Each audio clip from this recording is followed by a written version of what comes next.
February 23rd, 9:34 a.m. District Court Defendant Lobby, number 2. How did the investigation go yesterday, Mr. Wright?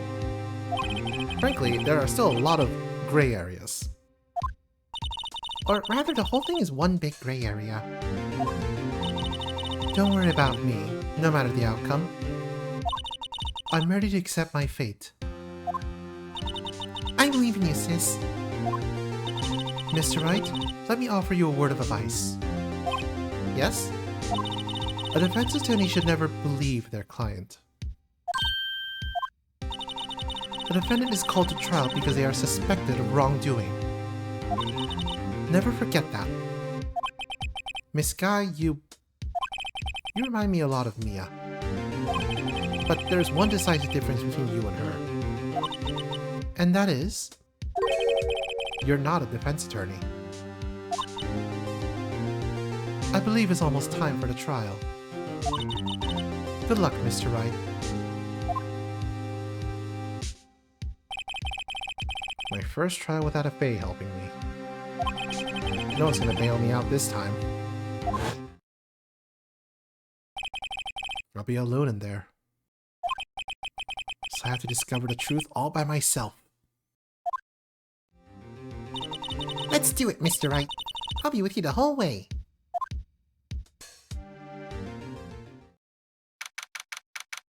February 23rd, 10 a.m. District Court Courtroom, number 9.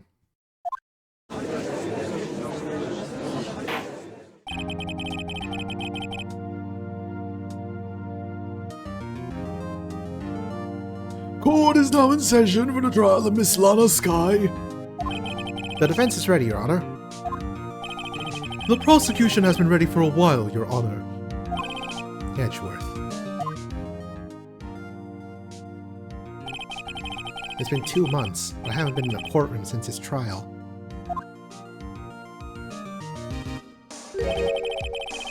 I hope that personal feelings will not be part of the proceedings today, Mr. Wright. I will choose the path I think is right, regardless of what those around me might say. The judgment is to be made here is in our hands, not those of anyone else. Very well, Mr. Edgeworth. Your opening statement, please. Chief Prosecutor Lana Sky has committed an unpardonable crime. Not only this, but she was rash enough to commit it in the prosecutor's office lot. Wow, he's much more forceful in person. I suddenly feel like confessing to everything. However, she will now pay for her rashness with her life. There was a witness to a crime. A professional witness.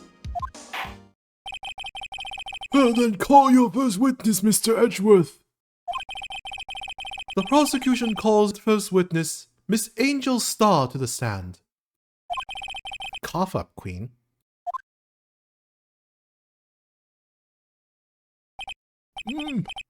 Haven't I seen you somewhere? You ordered a caviar lunch, right? Oh, caviar! I never eaten caviar before. The judge is really wolfing it down. Ah, and for you, I have a fiesta bowl. Thanks. Will the witness state her name and profession? And you, sir? Did you order the fingerprint lunchbox?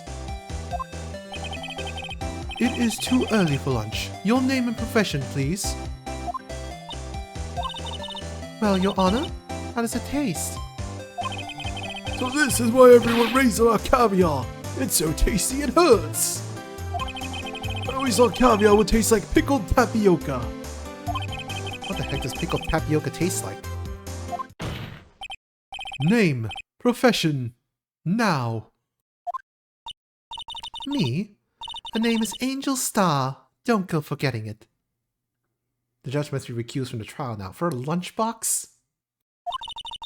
I find myself running Lunchland these days. Is that what you wanted me to say, Mr. Edgeworth? Very well, witness. Please describe the incident to us. The prosecution will wait. I've not finished eating. Hurry it up. Very well, Mr. Edgeworth. As you know, we usually call on the police to provide a description of the crime. Your Honor, as Mr. Edgeworth has said to the court, I am a professional. What exactly does that mean? Until 2 years ago, Miss Angel Starr was a special investigator with the police. She was a first-rate homicide detective. What? Miss Starr was a detective? Aha! I know who you are. Cough up. Cough up, Queen Angel Starr, Your Honor. Long time no see. Very well. You may continue with the description, Miss Starr. Just who is this lady? If I might have the court's attention over here.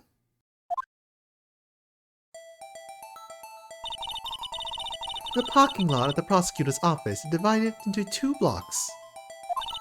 A block is for the prosecutor's office personnel. B block is for visitors and clients. A chain divider separates the 2 blocks. I suppose that's to keep the visitors from taking up prosecutor spaces, yes? The crime took place by a car in the back of the A block in the car's trunk. The killer stabbed the victim with this knife and went to drive the body out. Unfortunately for her, there was a witness and an arrest was made on the spot. And who was this valiant witness? Why, it was me, Your Honor. Parking lot floor plans added to the court record. The parking lot with Edgeworth's car.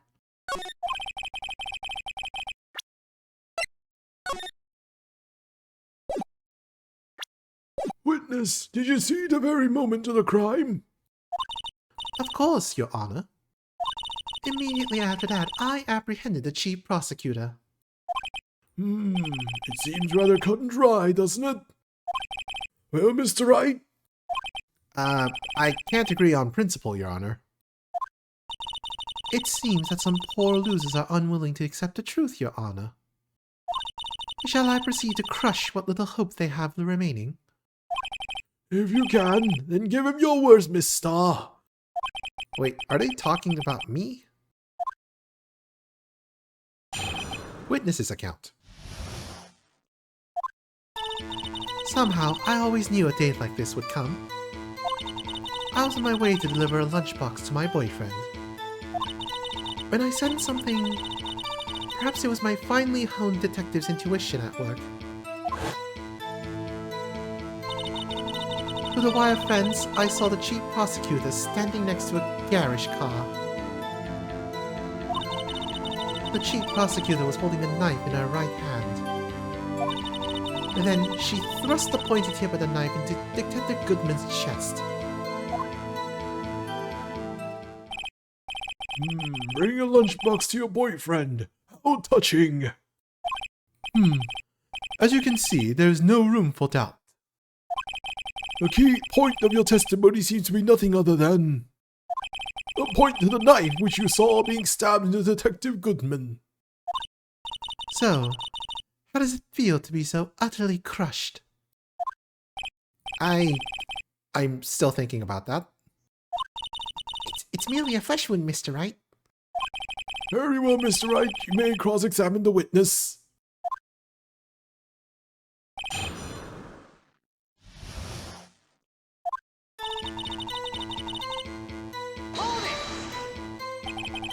How did you know? I respect the prosecutor's basic abhorrence of crime, yet their methods are ugly and twisted. Twisted methods will always lead to tragedy. The lunch lady's uninformed opinion is duly noted. Given that they are used to erasing inconvenient evidence at their whim, killing off a detective that knew too much is merely an extension of that. Star, you have something personal against prosecutors?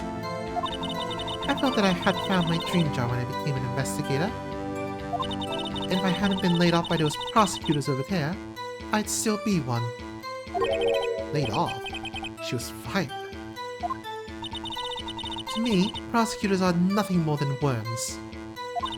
That said, I am a pro, and as you know, my testimony is unbiased and flawless. Very well, may continue, Miss Star.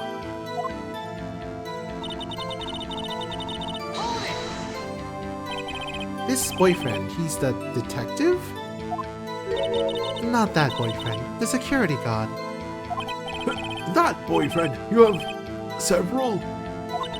Yes, this boyfriend, that boyfriend, the other boyfriend. Care to join? The yet another boyfriend position is still open for applicants. I'll stick with the lunches, thanks. Note to self, the judge had to think before replying. The security guard room is in the lot in A block. It's up on the second floor, so you can see everything from there. That would be the room with a security sign. Incidentally, did you bring your lunchboxes by car? Since I'm a visitor now, I parked in B block. So, she was in B block when she witnessed the crime.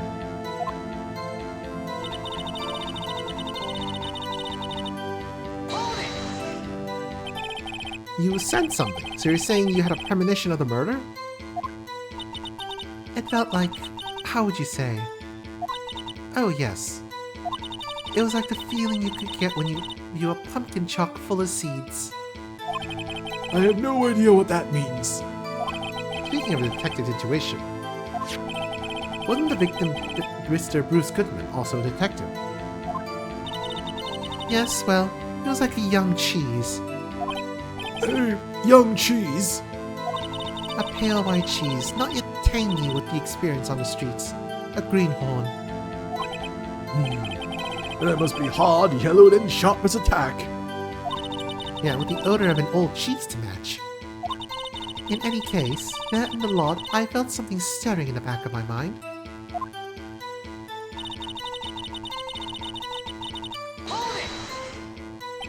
By garish car, you mean... Mr. Edgeworth's car, yes. Mr. Edgeworth's?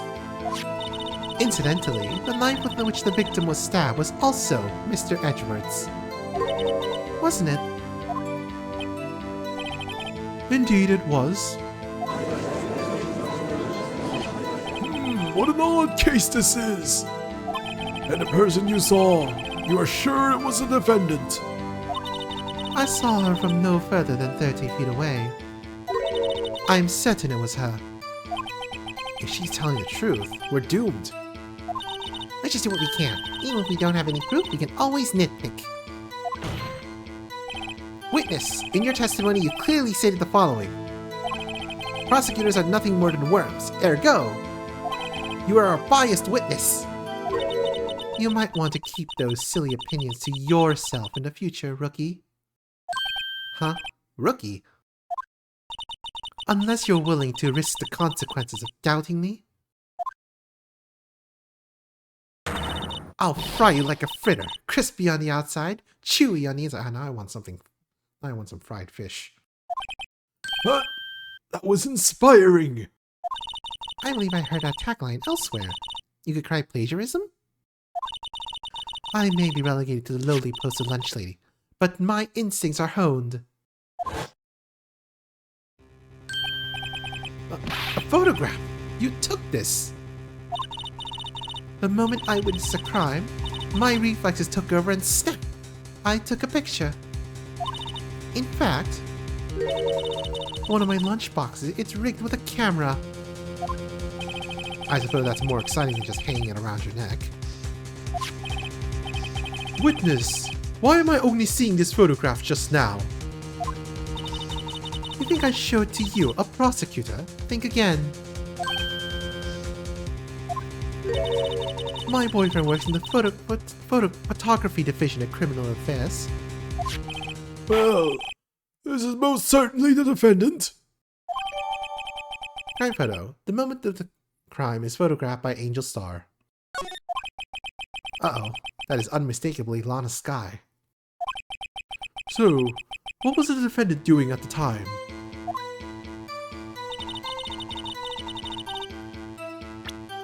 Whoops, I just checked the court record. There we go.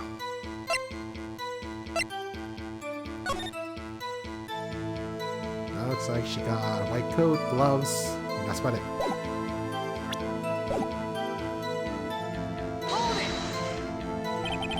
Tell me more about this knife that the suspect was carrying.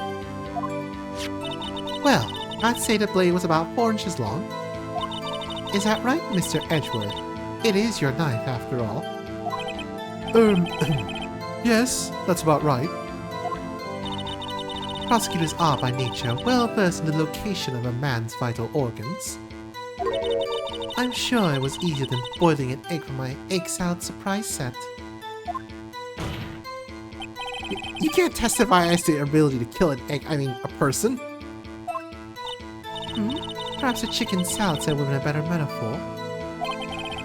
So, the defendant was holding a knife. What then?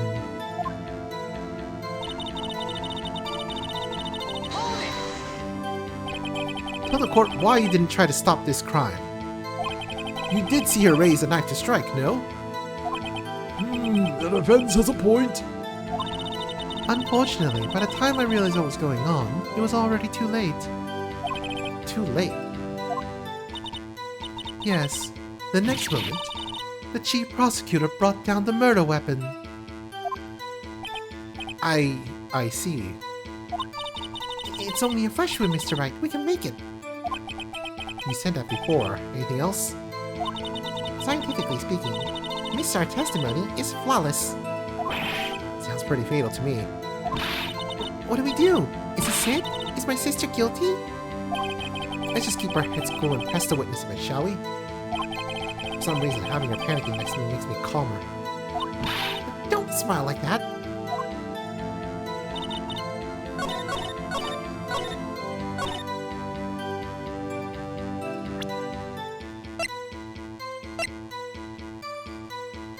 Well, if this was taken hold on.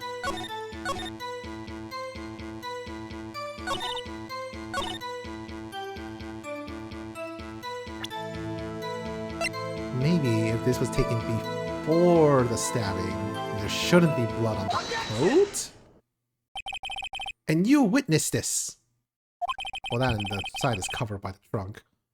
And you saw Miss Guy stab the victim with the knife. As I've already said, yes. I swear on my finest salmon swirl lunch.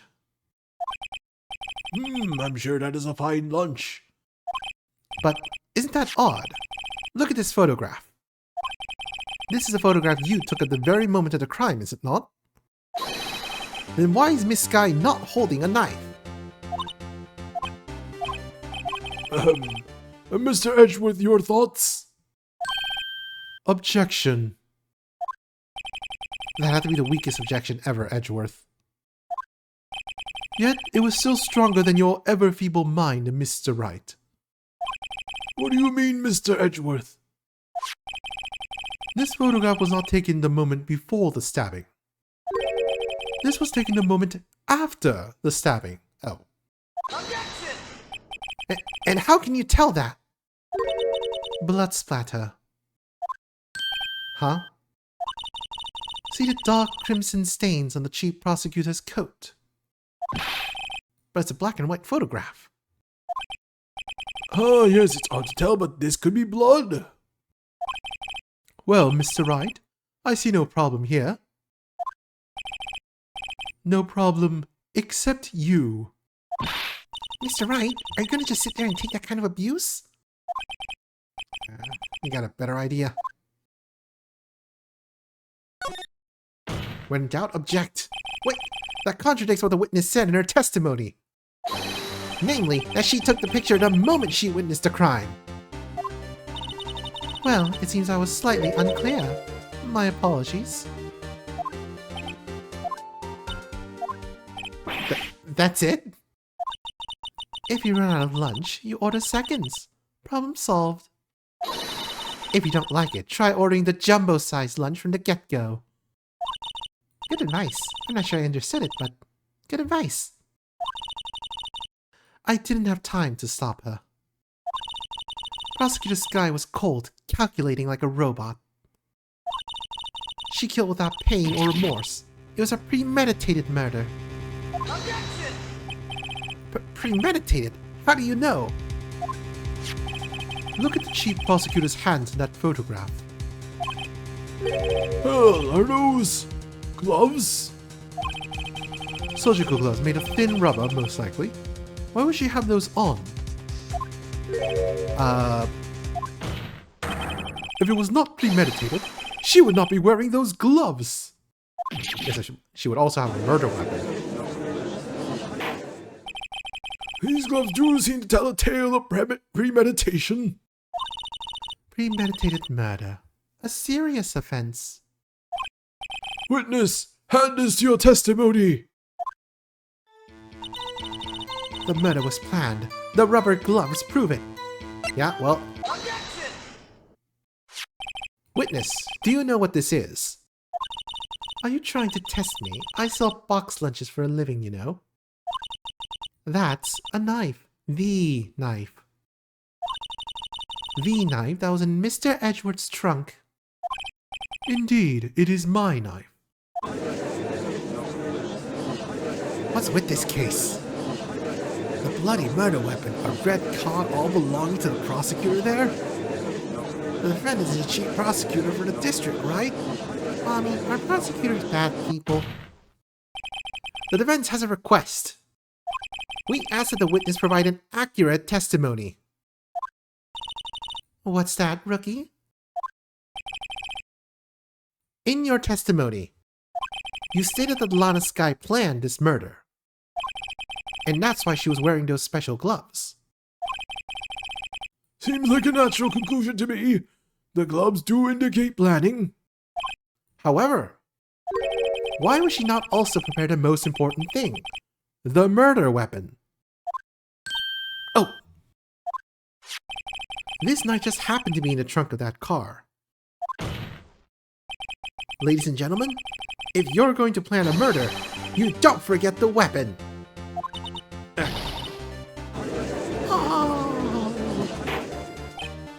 Order! Order! Order! Great, now the tide is turning in our favor. Great show, Mr. Wright. My sister's as good as free.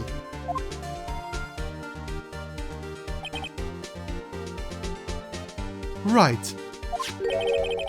I believe the next lunch you'll be eating is humble pie.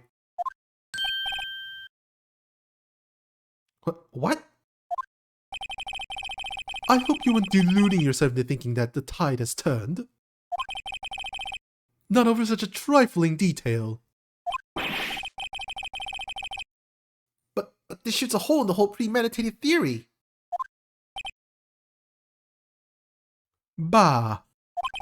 The prosecution could care less if it was premeditated or not. The only one who seems to care is that lunch lady over there.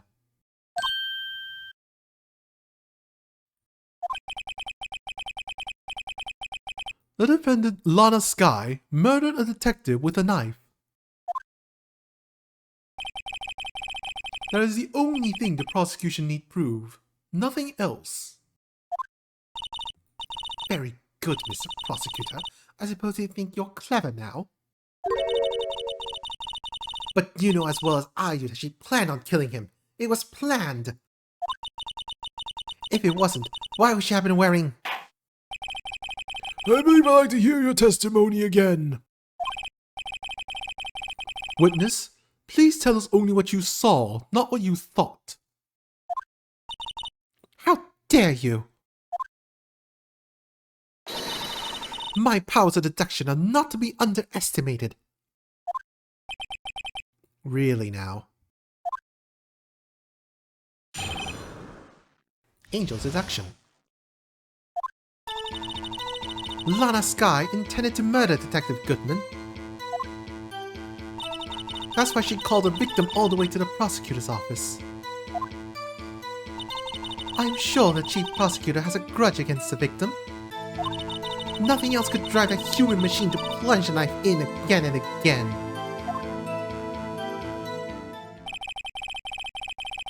The victim was summoned from the police department to the prosecutor's office. It does sound a lot like premeditation, doesn't it? So if I order the pizza, does that mean I'm planning to kill the delivery boy? In any case, the defense may now cross-examine the witness.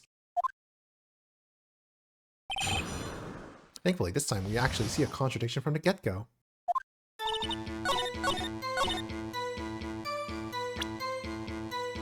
Because it died to a one-knife wound. You say she stabbed him again and again. But you couldn't have witnessed that! Are you testing me? Then I'll test you. With my moss surprise! What is that? I'm afraid the moss is growing under our feet as we wait, Miss Star.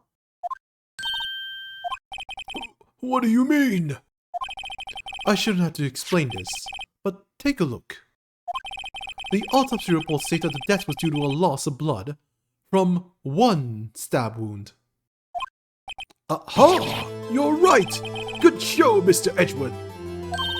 What a hunk! He's my hero, really. What about my objection? No one noticed. Well, witness! You got the crime scene set, right? Oh, thanks. I always believed that no one could ever mistake ketchup for blood. But now I realize that such mistakes are possible. So, you're saying you mistook something for blood? When she lifted a knife, I thought I saw blood at her breast.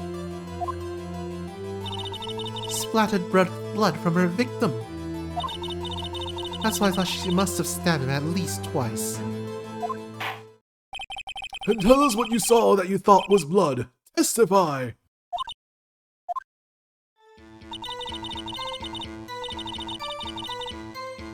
Her red muffler looked like blood to me. That's how ghastly the whole scene was. What muffler? Objection!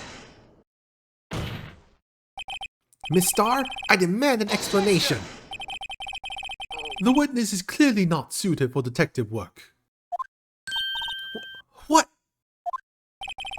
The suspect was not wearing a scarf or muffler of any kind when she stabbed the victim. And you proved it yourself. With this photograph. Hey, who's a defense attorney here? But that can't be. Only a professional lunch lady could be so utterly clueless. Congratulations.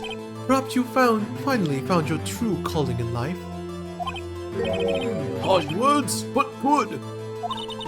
In the end, Mr. Edgeworth prevails. Who the hell's the defense attorney here? What was my objection? Chopped liver? But it was there. A scarf. No, not that, but something red. Really. Well now, where were we? The witness has given us an entertaining interlude, but back to business. What? Very well, witness. Continue your testimony. You saw the crime and apprehended the suspect. Tell us about that. Very well. I do remember some things accurately, at least. Ultimately, you couldn't shake the most important part of her testimony. The most important part? The part where your sister stabs the victim. This next testimony might just be the moment of truth.